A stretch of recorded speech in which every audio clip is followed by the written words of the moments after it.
All right, welcome back to Journey of an Entrepreneur, episode 10. Today we got a special episode. We're going to be going over how to build your first business website.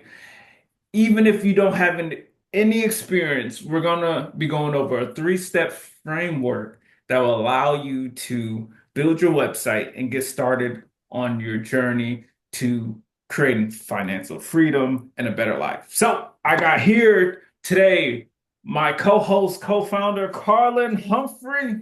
Hey, hey, hey. What's going on, man? Up.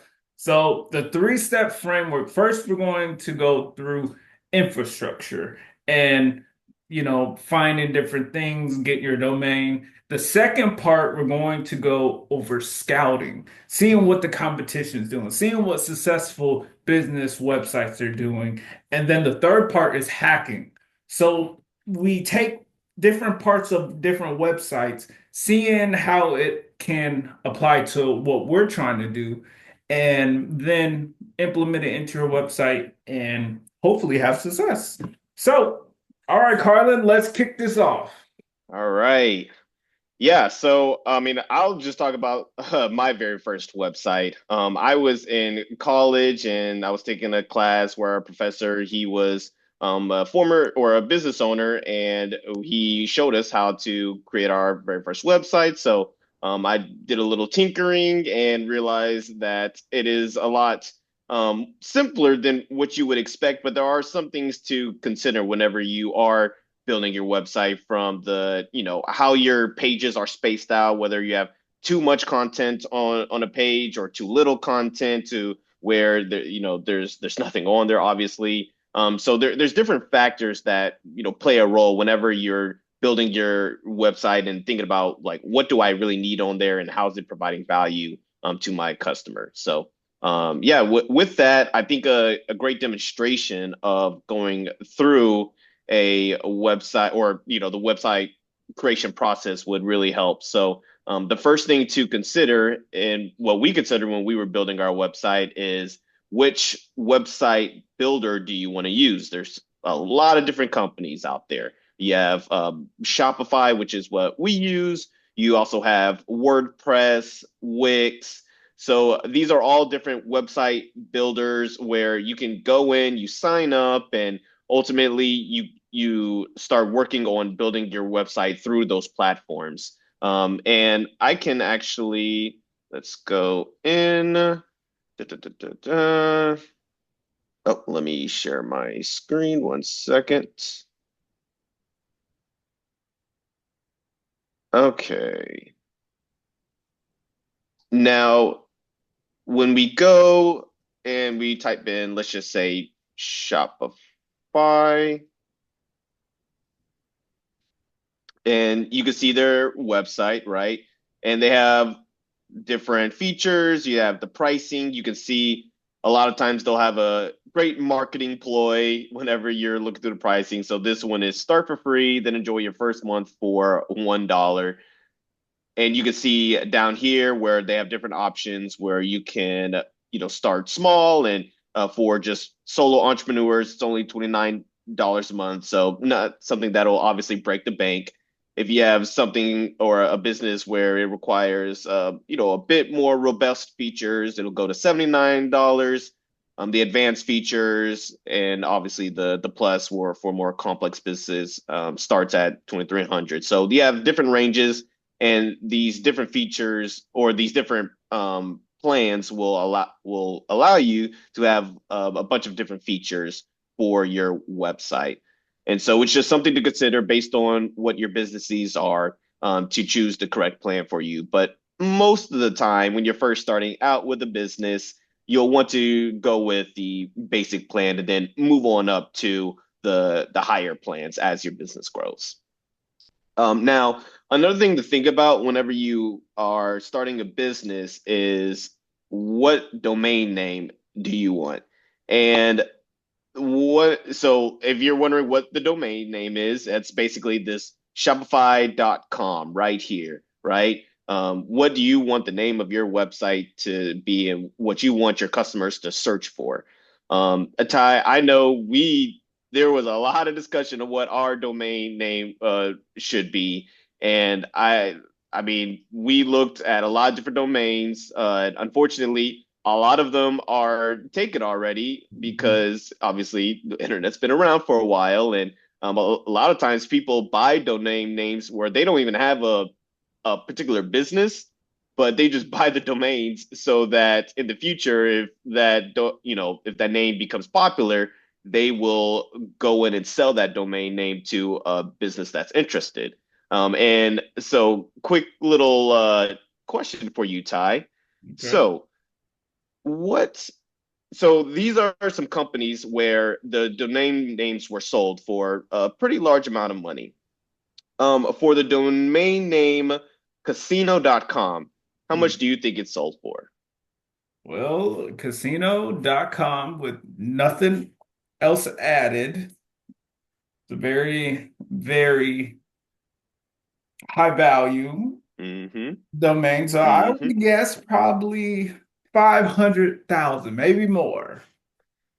The casino.com name sold for $5.5 million back in Ooh. 2003. That's 2003 money, Oh, not 2003. 2023. Yeah. So, that kind of shows you how important these domain names. I mean, you look at Tesla.com, that one sold for $11 million. Poker.com, 1 million.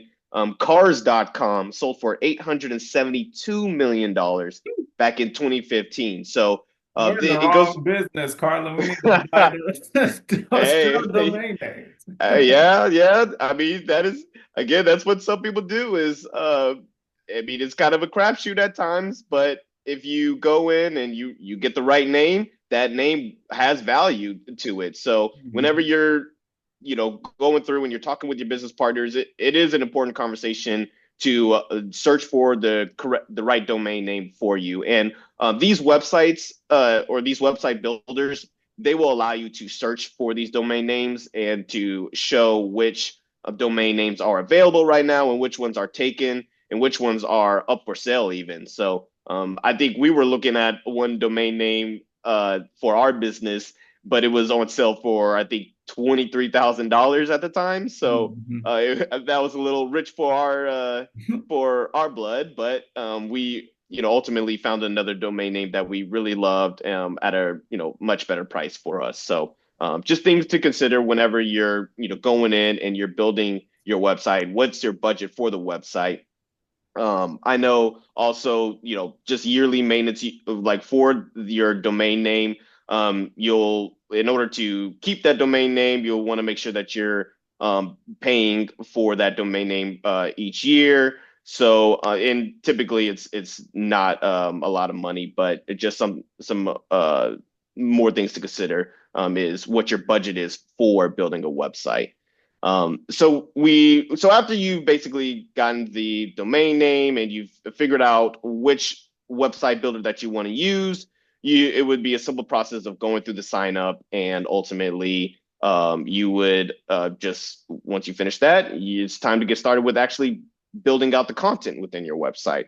And I think that leads into the second part is okay, well, what should my website look like? And uh, what are some tips to making a great website? And I think the best way to do that is by scouting some other websites to see how they went in and built theirs. So, one popular website that I'm sure a lot of people have gone to is the Apple website, right?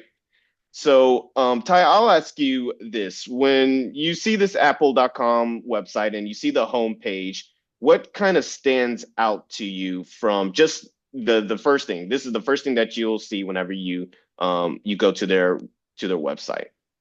Well, the first thing is a hook point. Most websites will have a hook point. And what is a hook point? A hook point grasps your attention.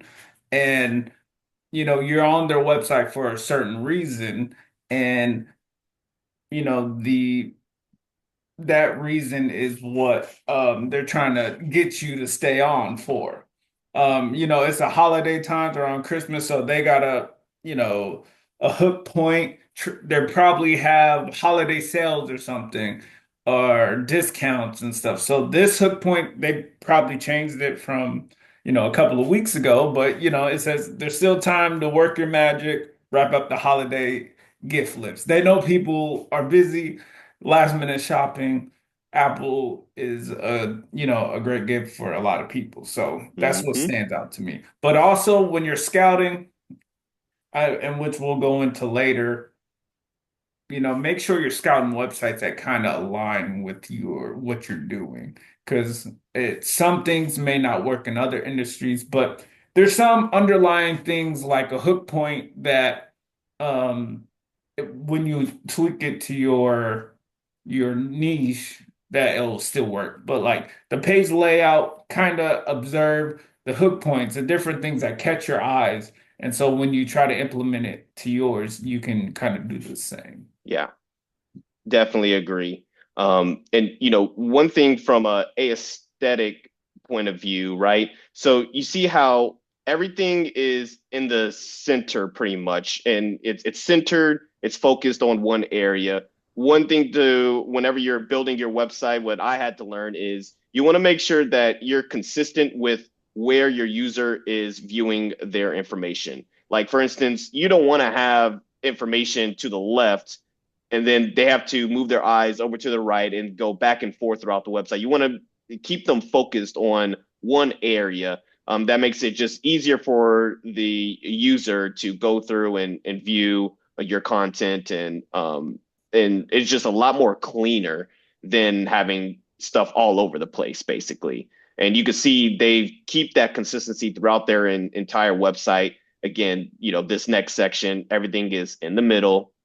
And then sometimes, yeah, you can go to the left and right, but it's still, for the most part, you're keeping things central, how everything is aligned. So just one thing to consider whenever you're going through your website, making sure that they are or that your content is makes sense to where it is placed. All right.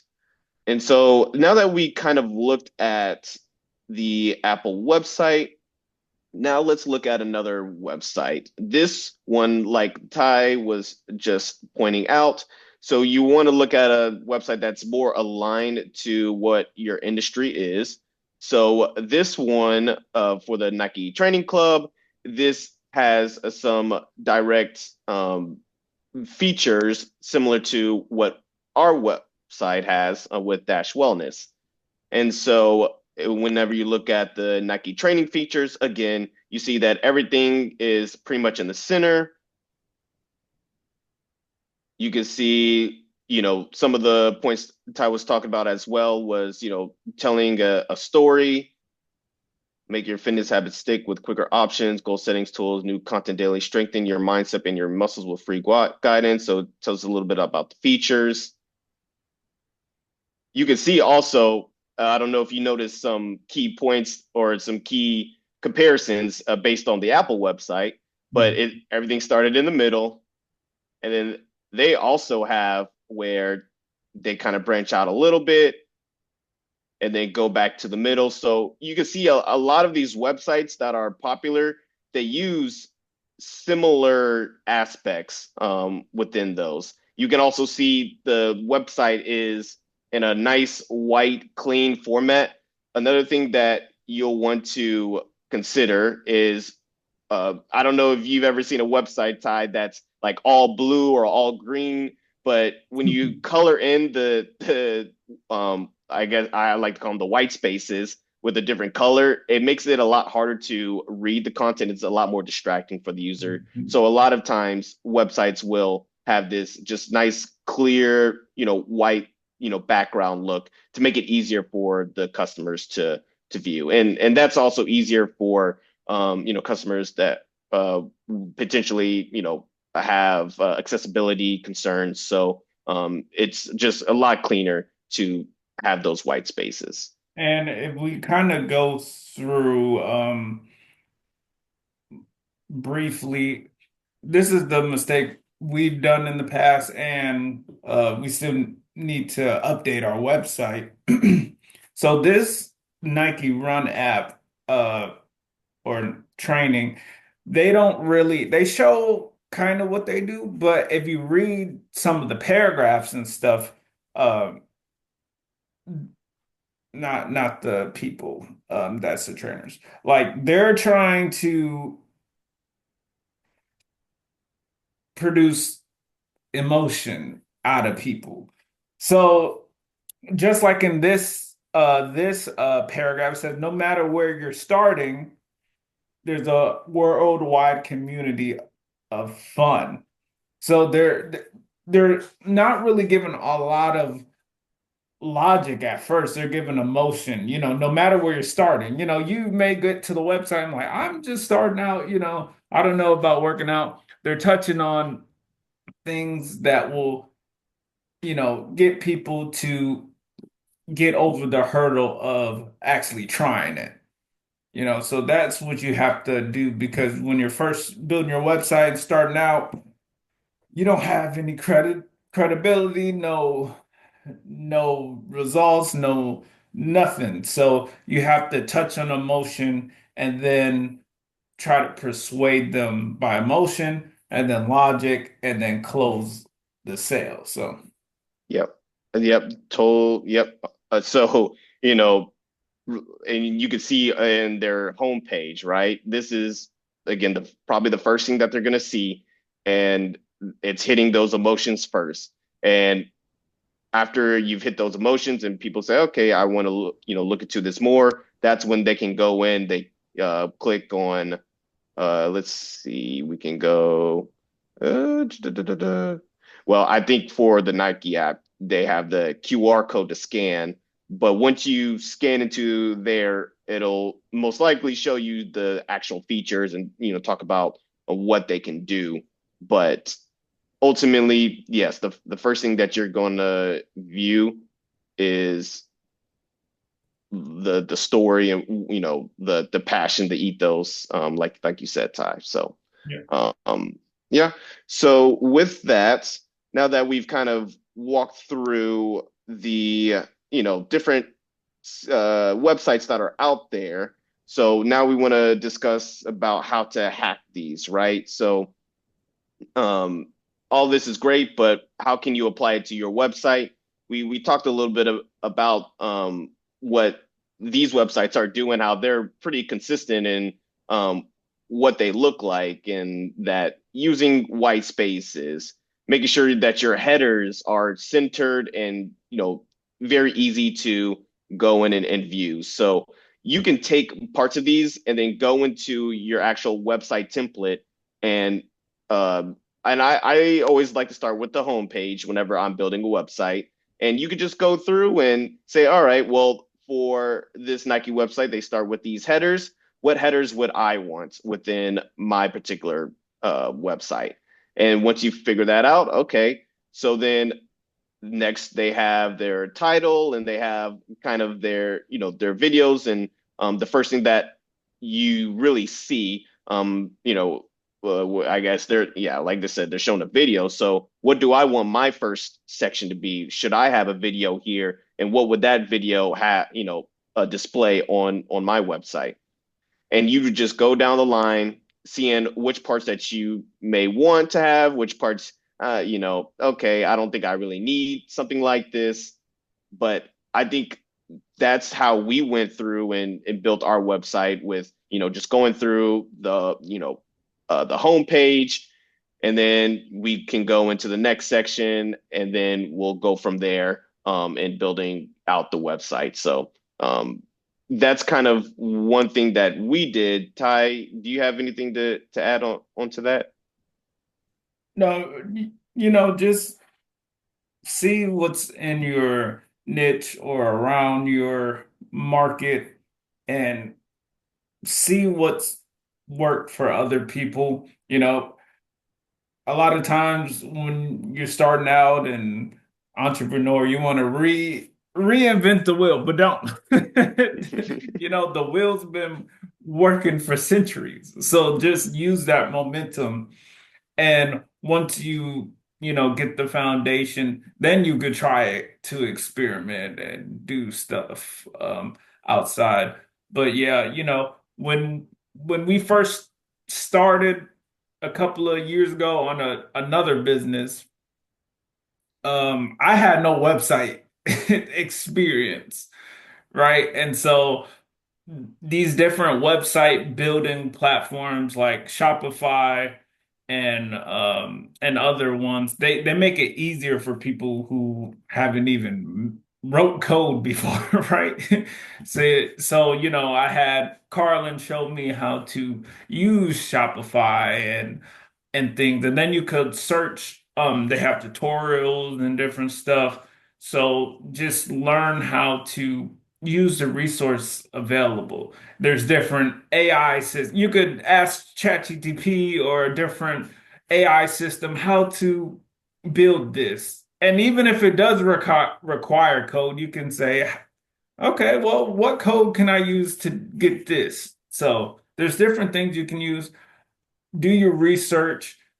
The more research you do and implement, the better you'll be off. So, Yep. And you brought up a good point too about with these websites, right? So this is just for kind of the beginner standpoint in building out, but as your business grows, you may think that you need some more customizations within your website, and you could definitely go in and build your website from scratch. You don't necessarily need a website builder like Shopify or WordPress, but just keep in mind that you would have to actually write the code to build that website, and make sure that you're maintaining the website, like in terms of on the back end, any updates that are required that you would need to create. So that is another route that some people take, but again, that's more that's a lot more work. Whereas for these website builders, it's almost templated, and you may not be able to customize as much as the as your own created website, but this will be a lot quicker for you, and it's a great start for beginners. So yeah. And another thing, with your website, look at different analytics for your website to see how's it doing. I know Shopify has analytics and different stuff to see how people are finding you, what they're clicking on. So yeah, when you're first starting a business and you get your website going, you maybe have a product. The thing is, you have to get customers in the door, because it runs on customers. So, you know, we're saying build your first website, but you also got to realize that you have to get customers in the door. So, don't spend all your waking hours on the website. Make sure it looks good and stuff, but always remember that it's getting customers, not just, yeah. having the best looking website. Because there's some websites that are not as good that gets customers to buy. So, if Carlos scroll down, if you're able to touch on certain pain points like pain points on it says, bro, slow down. Scroll up. I'm trying to read one of the pain. It says hit yoga, body weight burn, no matter how you get after it. Ready with your first workout and your second. And it just we're here to make sure you've always got a new challenge to look forward to. So a lot of like a successful website connects with people, brings them on a journey. And so when you're making your website, you go focus on the features and stuff, but it's really that connection through your words, the pictures, the videos, and try to connect with them. So, yeah. Yeah, definitely. Phrase I think of is study long, study wrong. Don't don't spend too much time with creating your website because a lot of things will change. Not to say that you don't want to spend some time on your website, but obviously, it does not need to be perfect when you're first starting out. As your business grows, you'll figure out that you need to add some things, tweak some things, delete some things. So yeah, just don't think that you need to spend hours upon hours on it. So. Yeah, and I mean this was just like, helping you to have a process of building your website. We're not going in and showing you how to build your website like Yeah. that, but this is like the foundation to have a successful website in the field that you're in. Have the infrastructure, scout your competition, and then hack it. See what is successful for them, implement it to yours. If it's not working for you, try different things. It's a constant process of failing some more, getting a win, failing, and then ultimately succeeding. So, if, Couldn't have said it any better. yep. All right. Well, until next time, we will see you in episode 11. We're going to keep the topic a secret, but stay tuned until next week, and we will see you later on this journey. All right.